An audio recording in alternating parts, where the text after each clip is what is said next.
Hello, everyone. Welcome to Mythic Mel, and I am your host, Melinda, here to bring into your awareness the ancient Greek messenger god, Hermes. Hermes is a mediator between realms. So whenever you write, you're taking thought and you're bringing it through into the physical dimension and putting it on the page. And that could then be shared with others through either the written word or the spoken word. And that is the Hermes, that's his jam. Hermes is the god of travelers. He protects travelers. He's also a counterpart of the Roman god Mercury, who most people know of from astrology. Um, Also, the planet Mercury. It's the fastest moving planet in our solar system. And yeah, thoughts move fast. Hermes is the god connected to air and wind, and he has wings on his helmet and wings on his sandals. He moves through the air, and we know how fast thoughts move. We know how fast words can come out. So sometimes we need to use the other aspect of air to be more mindful in our speech, which is the topic of today. I'm going to be telling a story about how a mundane errand that I did when I was recently visiting Greece to help my mom, how this errand turned into a whole mythic quest and a whole mythic, um, I don't know, learning for me. And it was so fun. And yeah, but back to Mercury. So, Mercury, the fastest moving planet, is the closest planet to the sun, which is also really important in its symbolism because the sun is like our illuminated consciousness. And Hermes, Mercury, is right next to the sun, vibing with that, and then relaying messages to us on Earth. Oh, and then there's Venus, and then there's Earth.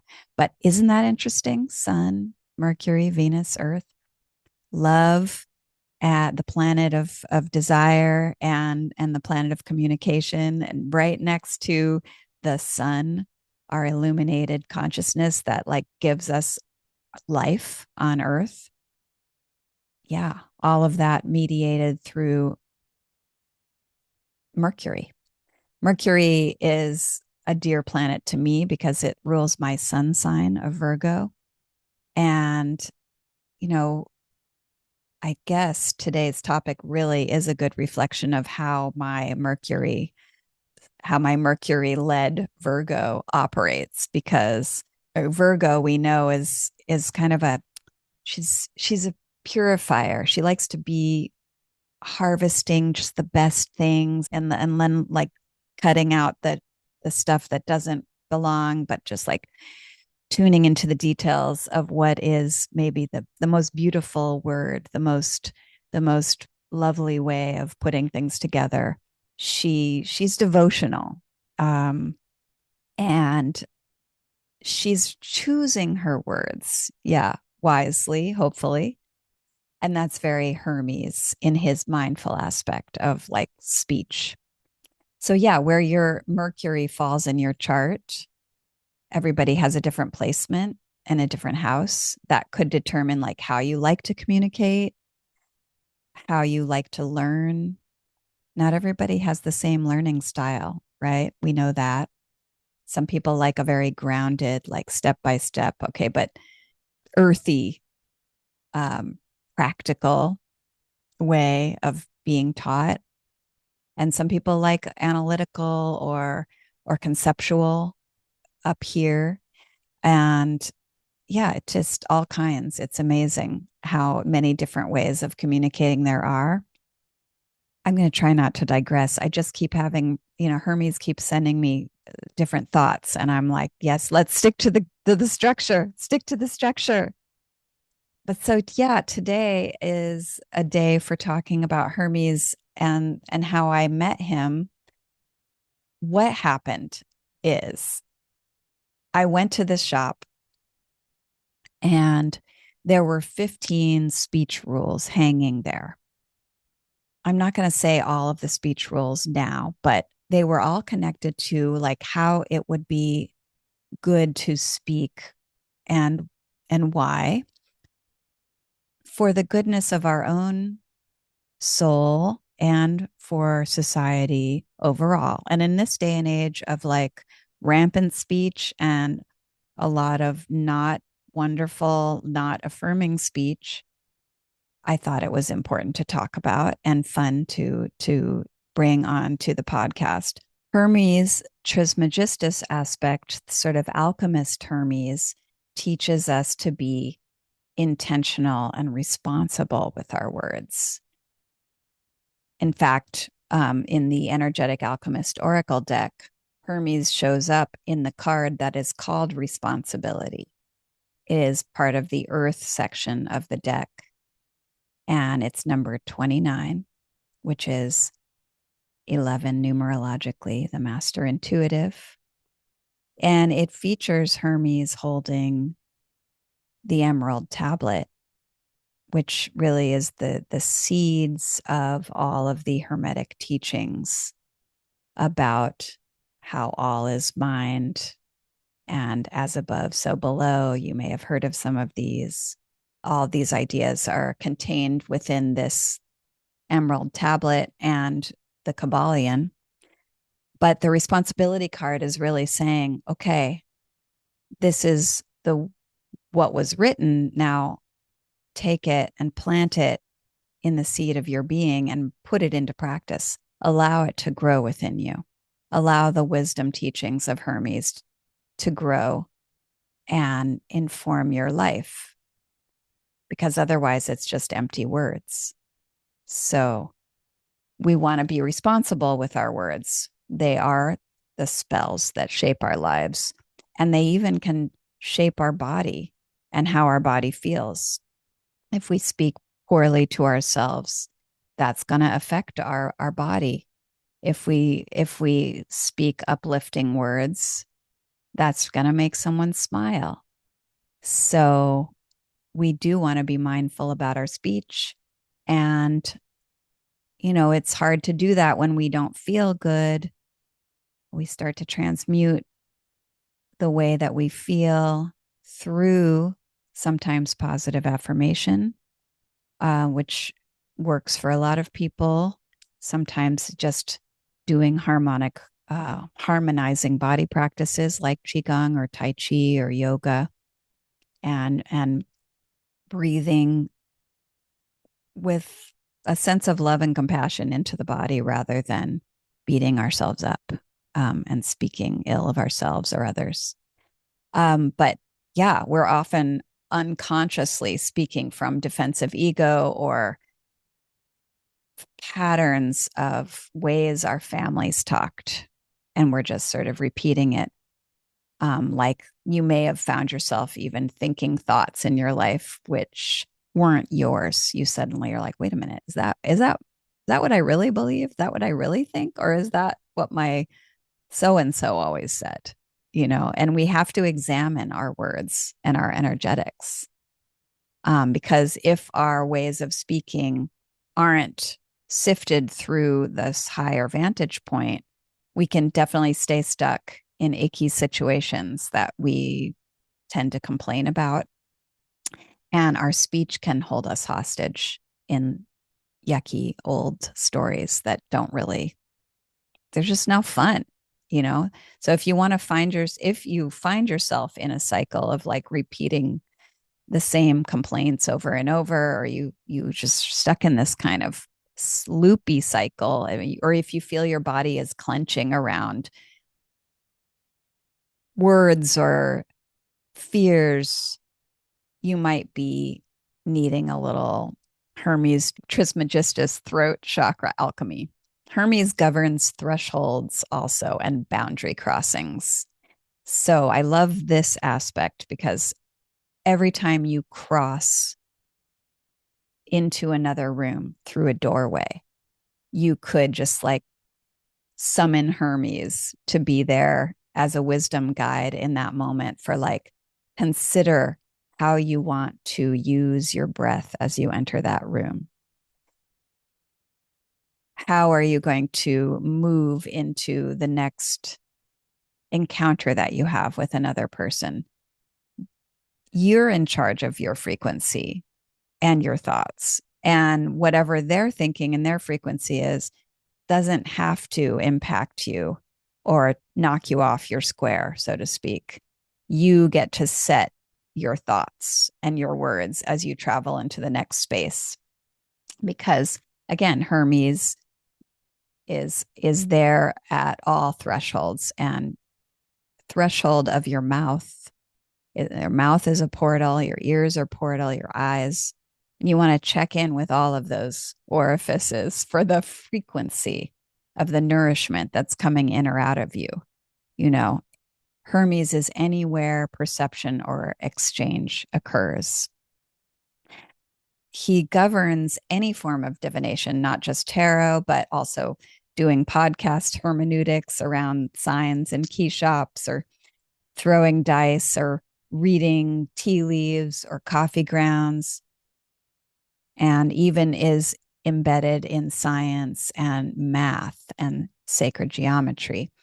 Hermes is there when you finally put away old stories and alchemize them, rescript your life, pivot to embrace new experiences, and go on adventures. Because again, he is a protector of travel. So let's talk about Hermes's divine DNA. His father is the king of all gods, Zeus, who has the lightning bolt, the electricity, who's up in the sky on the highest peak of Mount Olympus. And his mother is Maya, who is, her name is also related to the month of May in the Western Hemisphere, like the spring, fertility, growth, renewal. And she was a shy mountain nymph who lived in a cave. So if you just think about that, Zeus is this high altitude consciousness with electricity, and it comes and meets Earth in all of its receptivity and potential. And this hybrid being is formed, Hermes, the mediator between the realms. And in Reiki, that's the Miko. And Hermes is a shaman and does the work of psychopomp. He does guide souls of the dead to the underworld and the afterlife. He is a very busy god. He is definitely needing those wings on his sandals. And according to the Homeric hymn to Hermes, in the very morning that he was born, the baby Hermes jumps out of his crib and runs out of the cave. And he sees a tortoise, and he acts on this impulse to kill it and scoop it out and use the shell, attaches ox guts strings to the shell, and makes the first musical instrument called the lyre. And he's not even hours old, and he has this idea to have strings vibrate together to make beautiful music by combining previously uncombined things and bringing them into proximity. Why did he do it? Because he felt like it, and he was just born, and he acted on it without wasting a moment. And he took up the instrument, and without asking permission, without needing lessons, he just started strumming and singing a song of love to his parents. And that is just, it's just very fast. That's how fast an inspiration can travel, an idea can travel. And he followed through on that instinct, that gut feeling, that ox gut feeling. And that is what we're meant to do with our intuition. It's a portal to creation. And so when an idea comes, we don't want to stifle it. You don't want to second guess it. You want to entertain it, envision it. As long as there's harm to none, you want to try it, because in doing so, you're letting the universe know you are a creative being. bring more creation, bring more vitality through your body and out into the world. And it's enlivening. That's kind of how I want to live. Don't procrastinate on the concepts that flow through you. Take action on your creative ideas. Do it now. Believe in yourself and do the things that you uniquely are wanting to do, the things you love. Make your music, try the recipe, write your poem, send the love message. Now we get to just before the afternoon, and he's walking after he made his instrument, and he sees these cattle, this cows, and he decides he's going to steal some cows because he needs them, because he wants to eat, because he wants to make a sacrifice to the gods. In any case, they're not his, they're his brother Apollo's, but he decides he's going to take them, and he shows his thieving trickster side where he puts on these special shoes that hide his tracks, and he makes the cows walk backwards so he can't be discovered, and he takes the cows and makes some sacrifices, and it's very ingenious. However, he gets found out. Apollo finds out and is upset, but Hermes apologizes with sweet words. He talks his way out of punishment. And he offers to his brother, Apollo, who is a god of healing himself, who is a god of prophecy, and he's connected to the sun, illumination. So nothing can hide from anyone so connected to the sun. And Hermes offers Apollo the instrument, and in exchange, Apollo gives Hermes the caduceus, which is an incredible moment. If we pause, the caduceus is one of the most powerful symbols in healing and in alchemy. And it is at this point that a transformation begins. And Hermes becomes, in my mind, caduceus Hermes, Hermes Trismegistus Hermes, rather than baby Hermes, who's just creating willy-nilly and stealing things out of his just innocence in a way, although he's not entirely innocent because he kind of knew what he was doing. But now he's going to use his power for healing. The symbol of the caduceus can represent our awakening to true nature, like Kundalini rising.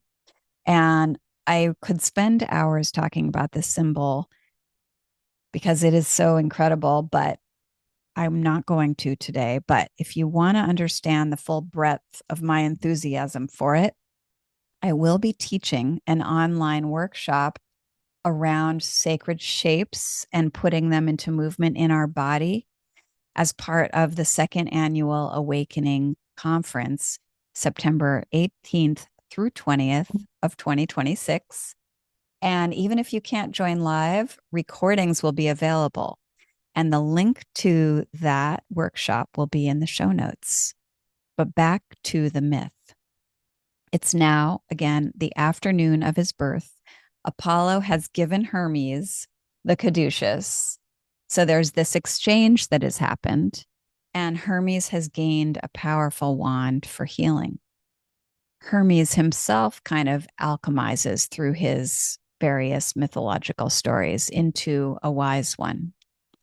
The caduceus, I'll just describe it as a vertical staff up which two serpents rise and meet at the center, crisscrossing 5 times before they meet at the third eye and activate the pineal.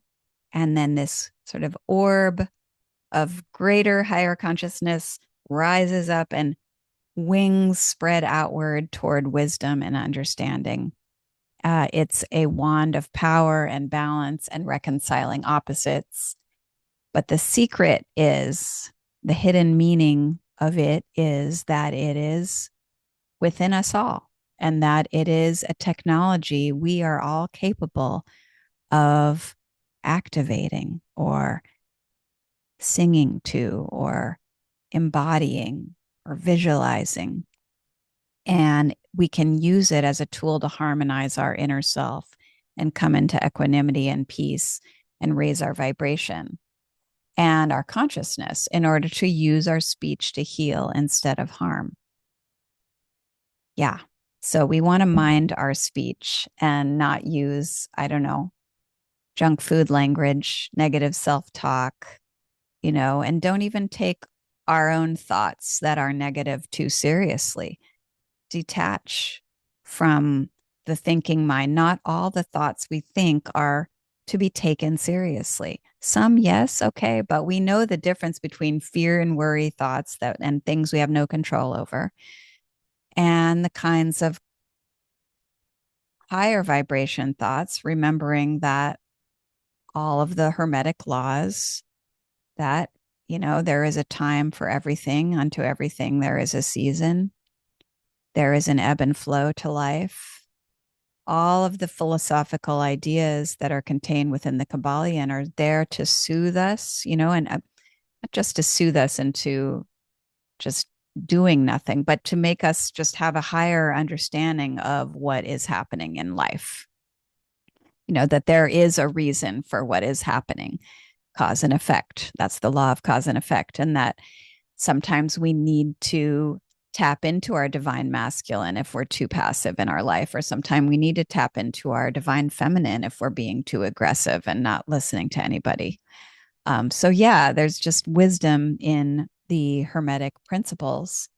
And one of my favorite interrupters, if you're getting too like wired into a loopy thought, or you get triggered by what somebody else has said, that's a junk food speech utterance, you just pause for a minute and you say, mind your own breath. Put your mind back into your body through the breath. Redirect your mind to some fun Hermes creative writing project, plan a trip, strum a guitar, put on your Nike shoes, and go for a fast Hermes run. That always shifts consciousness. And this is my favorite motto that came through for this podcast that I'm going to make a t-shirt and a fridge magnet and like make a gazillion dollars. Keep calm and carry the caduceus. There you go. Mic drop. Keep calm and carry the caduceus. But back to my mythic errand story. So I was out going to get this key made, and I had never been to this shop before, this old shop in Athens, probably been there since, I don't know, decades and decades, full of incredible equipment like that looked so old, but so, efficient, so dependable. So it just like you just trusted the work. And you just as I trusted this amazing shopkeeper who clearly had done this work for the last 60 years. And as I approached this shop, there was this red neon key as the sign. So it was like in the shape of a key, a red neon sign. And as I went into the shop, I just felt there would be some kind of divine message for me there besides just crossing a task off my to-do list.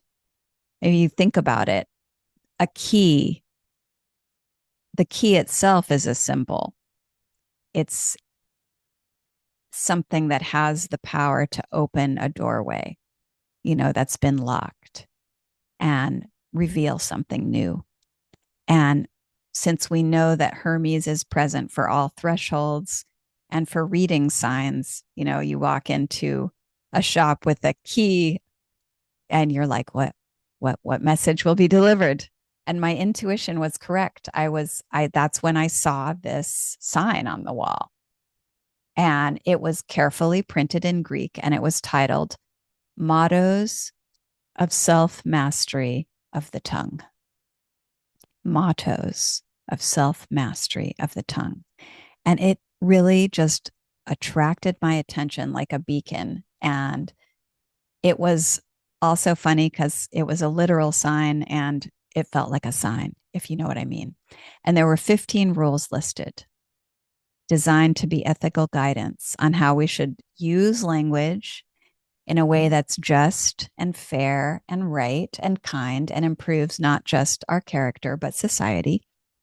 And this appealed to my other Mercury placement because my Mercury is in Libra in the 12th house. So it's like, yeah, I want fairness and truth and love and interconnection.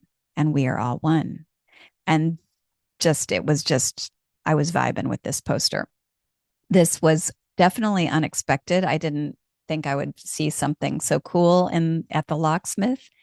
And the number 15 alone struck me because 1 is about alignment of the individual and 5 is about transformation. And 1 plus 5 is 6, which is the number of harmony and love. And all of this felt like a good omen. And so I stood by this entryway and read each of the keys as metal was carefully cut into the key to my heart, because my heart and the key opened the doorway to the place where my 84-year-old mother was now doing her daily exercises so she could stay strong enough to climb her stairs and keep on keeping on. Talk about a philosopher. My mother is the ultimate. And a smile shaped within my being as I read this sign. And I just was so grateful to have found this shop run by a philosopher. And I expressed my thanks to him, and he gave me an unrequested discount. And I think that was because I was paying with metal and not plastic. So I was paying cash basically. I traveled the coins from my purse over the threshold of the register area, and he put the keys in my hand. And we made eye contact, and there was just so much appreciation. It was just like a simple gesture of just like, I was so happy he did that for me, and he was happy I had come in. And I think he saw me reading the sign, and I'm sure he did because I was just like riveted taking pictures of it. And yeah, it was just a wonderful moment. And I feel like in the corner of the room, out of the corner of my eye, I saw Hermes with his short cloak, and he just like waved the caduceus at me and he flew off. And I didn't really get a good look at him, but I'm sure he was there. And then the locksmith put this yellow label on the keys and he handed them to me. And on the label was the name Theodora and the rest of the address of the place and the phone number, etc. But the name Theodora was on there. And this also blew my mind because, of course, in Greek, translated literally, Theodora means gifts of God. So now the signs were getting even more signier, and like these were literal divine keys, gifts of God, Theodora. So again, I love looking at life in mythopoetic ways. I love reading signs in mundane activities because it makes me happy and because it is, I don't know, it beats the alternative, you know? I like to have a perspective that opens to more possibility rather than shutting it down, you know, and looks at life in a multiplicity of ways rather than just it has to be this or that. So I'm just vibing with Hermes inside and out. But let me read to you a few of the mottos from the sign. We're finally getting to the point here. This was on the sign in the key shop. 1, I will not say that word because it hurts. 2, I will not bring up that event because it causes grief. 3, I will not speak harshly because I will regret it. 4, I will not say something bad about the other because that is gossip. 5, I will not interrupt the other when they are speaking because that is rude. 6, I will not tell that joke because it is tasteless. That one cracked me up. 7, I will be ready to say something kind about the other. Quick, grab your caduceus, place it on your heart. Feel its high frequency truth and its wisdom bubble up through your brain, well up from your heart into your throat chakra. Do you agree with any of those statements? Would you change any? Which of those codes of speech have you or others violated in your life?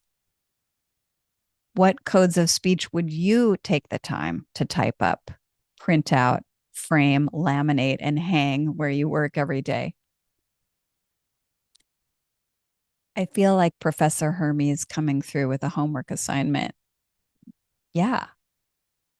Number 1, choose one or more lines from the locksmith code to work with this week. Which of those mottos is Hermes asking you to work with? Is it saying words that are kind, even to yourself, or noticing when you are pulled away from doing that? Is it about talking about other people? Notice which just strikes you, or which would you rewrite? Another part of the homework, write your own code. Put them in the comments what your favorite speech codes are, and I'll share some of mine. Here they are. Mythic Mel's mindful speech mottos. I'll read them out. Number 1, say what you mean and mean what you say, but don't say it mean. I have to credit my dad because he always likes to say that one, and it's so wise. Say what you mean what you say, but don't say it mean. That one goes out there to everybody suffering with boundary issues. You know what I mean? People who are afraid to speak up on your own behalf. Like, just, we all know what is true for us, or I hope we do. And a lot of the times we don't say what we mean and mean what we say, or we feel afraid to because we don't want to offend somebody or we want to please somebody. I love say what you mean what you say, but don't say it mean. Like, you have a right to speak up on your behalf. And it doesn't have to be in a mean way. And you really can't control how other people take it. But your intention is, this is your truth, and you are allowed to say it. Number 2, keep calm and carry the caduceus. That is what I will put on a t-shirt for this episode. Number 3, thou shalt speak kindly to yourself internally. That one's big. The minute that you notice you having those negative self-talk thoughts, my favorite tool is to start clapping. Cancel those thoughts. Turn them around. Interrupt. Don't believe everything you think, especially those negative thoughts about yourself. You can turn it around. Hermes, just ask Hermes for help on that. May your deeds reflect your words. I don't know what number I'm on, but use encouraging words. Shut up and dance. Sometimes silence is golden. It's better to just move your body. Also, lighten hearts with gentle humor, with harm to none. Not sarcastic humor, the kind that bites and that is secretly acid, anger, but I don't know, wordplay humor. Fun. That's why we all like to watch cat and dog videos. Listen more than you speak, unless you are podcasting. That's specific. And then finally, my favorite, mind your own breath. Mind your own breath. So if nothing else, to review the most important aspects of this podcast, transmission, thanks to Hermes. Mind your own breath. Hermes is the god of air. Hermes helps you transform consciousness from one state to another. He's a messenger god, and he travels through the realms. And so can you. And you can go even into yourself through your breath. Notice how you're feeling and drop in positive words, good thoughts, and if other ones come up percolating out, that's okay. That's part of the transmutation process. We have to let sometimes the junk food flow out, the shit flow out, before we transform it to the gold. Remember the caduceus and experiment in your life with, like, rather than saying the reactive thing, take a pause, hold the caduceus to your heart, smile, think of me, and don't say anything at all. Dance, walk away, change the frequency of the experience. So thank you for listening. And thank you, Hermes, the thrice great. May our consciousness rise as our hearts open wider, and may we all be protected on our journeys. And may we all wisely interpret and recognize when we see them, messages and signs from the gods, even if they're the tiniest little thing, even if it's some funky shop sign about mindful speech. May our acts of communication be clear and correct and kind. May our words be intentional, and may our high vibrations delight and heal one another. So mote it be. Until next time, thank you so much. We at Awakening Airwaves are so grateful that you're listening and engaging with our content, which really comes from our hearts and is there to be useful and of service. And take what resonates and leave the rest. And if you would like to book a session with me at Speakeasy Reiki, we can do a card reading. We could have a Reiki session. I could teach you how to belly dance and move sacred shapes through your body. I can show you Qigong and some breathwork practices. All kinds of modalities are at the Speakeasy. So visit moodystreetcircus.com/speakeasy Reiki. And I look forward to spending time with you again in the next episode. Take care, everybody.